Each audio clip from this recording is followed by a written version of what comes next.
So setting up that relationship, notice already that my missing pieces are all taken care of except for one. So I know right now I'll only have one variable. And so we have x squared equals a squared plus b squared minus 2 times a times b times cosine of c. Plugging it all directly into my calculator.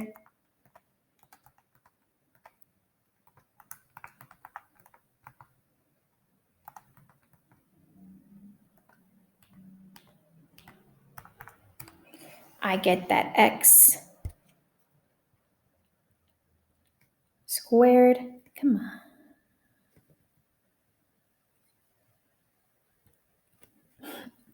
equals 261.7. Hopefully you're like, that doesn't make sense to be a side length. Oh, that's right, because I need to take the square root of the exact value. Don't take the rounded value. So it's going to be 16.2 for x. Okay, now we're going to solve for theta, which is great. We need x in order to solve for theta. Do not use your rounded value of x in order to solve for theta. You should use your exact value because it's here in your calculator. Even if you press delete, you can press delete on everything. If you scroll up with a TI-84, it'll still be up there. Pressing delete or clear on a TI-84 doesn't actually get rid of it. It just moves it out of the way so you don't have to see it, but it's still saved up there in your calculator. I'm going to now look at what I've got. I could do law of cosines to solve for theta because I'll have that third side length here. So now I could do that like how I did on the problems up above. Or I could use law of sines. And since I've just done law of cosines, I'm going to maybe just do law of sines to just remind us how to do it. So we're going to do theta and its opposite side. Sine of theta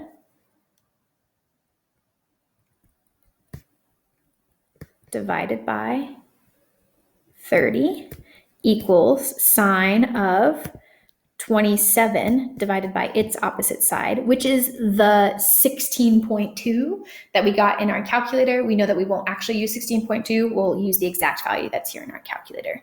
In order to solve, I need to get sine of theta by itself, so then I can take the inverse. So I'm going to multiply both sides by 30.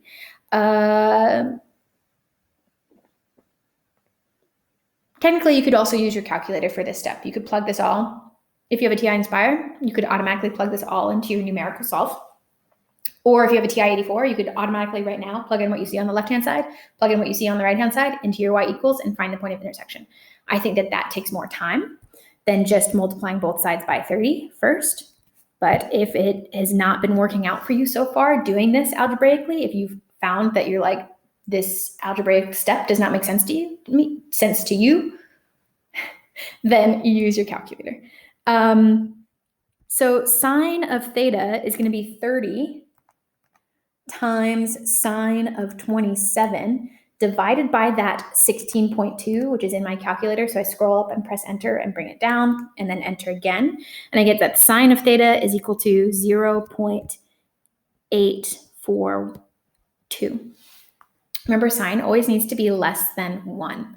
So if you ever get a number that's more than 1, something went wrong. So it's a good way to stop and double check that you did everything correctly to see, like, if this is less than 1, that makes sense because all sine values are less than 1. In order to get theta, I use my inverse sine, which is that sine to the -1. I use my exact value, not my rounded value, and I get that theta is equal to 57.3 degrees. Take a second and think about it. 57.3 degrees is larger than 27, which is good because the side length of 30 is larger than the side length of 16.2. So larger angle means larger opposite side length. It seems pretty proportional, double the angle and then double the side length, which all makes sense logically. Now we want to find the area of this triangle. We don't have a height. So finding out the height versus the base and then multiplying by 1/2 seems like a big challenge. Remember that now we have a trigonometric way to solve for the area of a triangle. For those of you that don't remember, that is the area equals 1/2 AB sine of, so now I'm going to say C instead of theta as what you've seen in your formula packet, I think, as well as what you've seen in these notes. Uppercase C and lowercase a and b means two side lengths A and B. And remember that uppercase C is between the two side lengths of A and B, because the opposite side length would then be your third side, lowercase c. So if all of that is making sense, draw a picture if it's not. But C means it's the angle between the two side lengths, which is how we deal with all of these, is we're talking about side lengths and angles and how they relate to each other in oppositeness. Okay. All right. So go back to the numbers that have been given to you, just in case you did any of your calculations wrong and now your x value is wrong and your theta value is wrong. Yes, you would get follow-through points by using incorrect values correctly, but why risk it when you already have all the numbers that you need? You have 27, you have 30 and 18. That's two side lengths and the angle between. So the area is equal to 1/2 times 18 times 30 times sine of 27.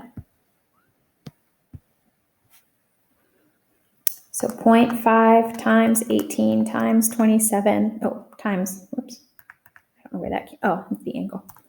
0.5 times 18 times 30 times sine of 27. We get that the area is equal to 122.5. So three significant figures is 123 meters squared. Always good practice to have your unit of measurement. All right.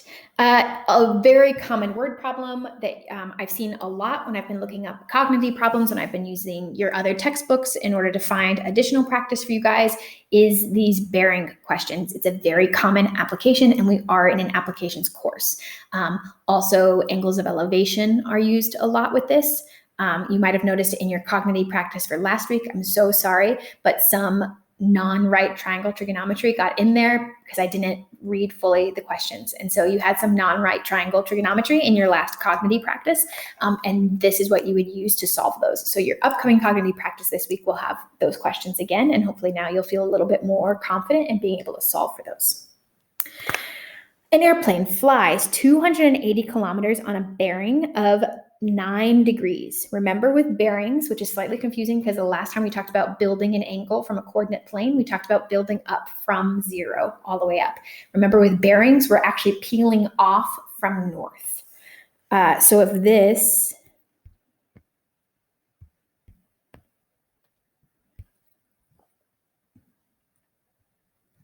is north, then 9 degrees, a bearing of 9 degrees is like that.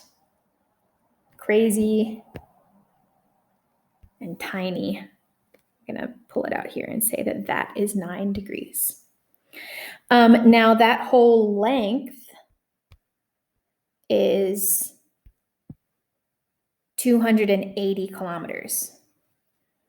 From this point to this point is, we'll do it on this side, even though it's not going to be outside the triangle, but that's fine. 280 kilometers.